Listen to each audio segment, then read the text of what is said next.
السلام عليكم dhalinyaro soo dhawaada waa macalin maxamuud cashkan wuxuu ka mid yahay casharada erayada ahaa aynu ka qaadanayna cilmi academy cashkan waxaanu ku baran doonaa 10 eray oo aad muhiim u ah haatan sabuurada waxaa ii saaran toddobadan markaynu dhammeeno aynu isla fahanayno saddex damana gadaal kaga dari doona insha allah okay good eray koowaad waa new leaf new waa cusayb leaf waa caleen yani caleen cusub balse inta badan eraygaas waxaa loo isticmaalaa qofka markuu noloshiisa isbedel ku sameynayo ama markuu uu sameynayo waxa la yiraahdo fresh start a fresh start yani wax cusub uu bilaabaya su'aalo nolosha kastoo ka rahlawday and then he wants to start afresh inuu markaa soo bilaabo noloshu raba marka new leaf baynu isticmaalinaa ama new beginning for example sanadkan waxaan rabaa inaan isbedelo waxaan leeyahay this year I am starting a new leaf. It means I am starting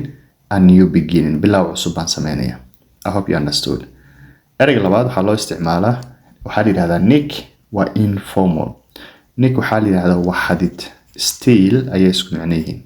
Still waa xadid waa formal language.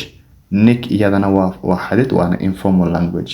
Isla eraygaas nick waxaa loo isticmaalaa markii aad wax yar isjirtid ama wax yar ay ku jiraan. A small cut.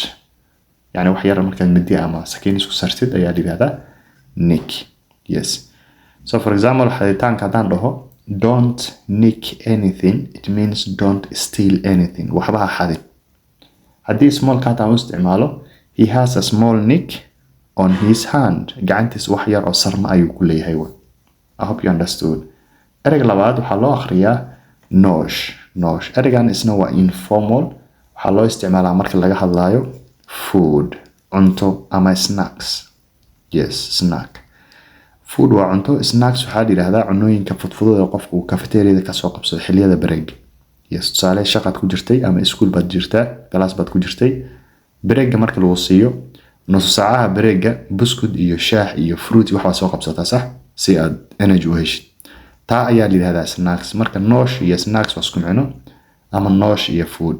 For example, hey, let us go get some nosh. It means let us go get some snacks. But it's informal language. Erga afraad waa nuts. Nuts iyada laftirkeeda waa informal language. waa qof يعني crazy qof waalan silly. Yes, ergaas ay isku macneeyeen. Silly waa qof waalan. Nuts iyadana waa qof crazy ama waalan. For example, he went nuts.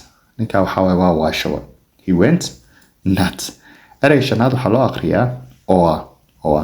So for example, doonida okay waxaas dooni baa laga wadaa loo dulqaadso soo fahmadayda geeda inta yani qofku okay qofka geedu inta geed baa inta ka soo baxayo dhinaca kalena geed marka waxaa lagu talagalay marka uu dabaalanayo oo dhanka u socdo geedaas inuu gadaal u celiyo row marka taa ayaa geedahaas waxaa la yiraahdaa oa yes يعني باسكيل كذا بادل بالاستعماله أما بادل مركي سو باسكيل انت وريجس وهرك وصل دوني دسه جيدا الاستعمال هيرك لو كلا يعني I hope you understand okay رجل لحد obstinate وقف مدح أذك someone who is very stubborn وحيسكم معنيهن stubborn يدنا ومدح أذيك قف مدح أذك the child was stubborn أنا جا wuxuu ahaa mid madax adag erayga toddobaad waa offender waa qofka sharciga buriyo criminal amal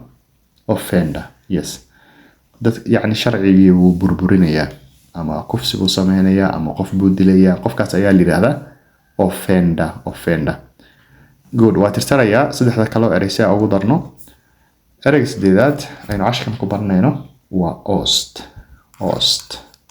waxaa la yiraahdaa qof in yani shaqada laga ceeriyo ama xafiis sare uu hayay ama positionka uu hayay awoodeed ama shaqada company uu hayay in laga ceeriyo yes for example they ousted the leader hogaamiyihii ayay shaqada ka ceeriyeen ama positionkiisa ka ceeriyeen they ousted the leader oust marka waa to remove that person from their power position or from their position of power okay erayga sagaalaad waa outlet dhan yar waxaa loo isticmaalaa for example store camal She works at a clothing outlet. Waxay ka shaqeysaa meel lagu iibiyo dharka. She works at a clothes outlet. So outlet qaabkaas loo isticmaala. Adigu store camal meel wax lagu iibiyo. Alaabaha goods ayaa lagu iibiyaa services. Ereyga tobnaad u dambeeyo outrageous. Outrageous. Yes, outrageous. Outrageous waa adjective waxaa loo isticmaalaa something that's unacceptable, wax aan la aqbali karin ama shocking ka yaabsado. For example, alaabtii store-ka lagu iibinayay waa qaali. Marka waxaan leeyahay the price is outrageous. It means qiimahaas waa unacceptable, waa waxaan la aqbali karin. So maaragtay qaabkaas outrageous loo isticmaala. So ama his behavior was outrageous. Qaabkii uu dhaqamayay iyo dabeecadiisa waxay ahayd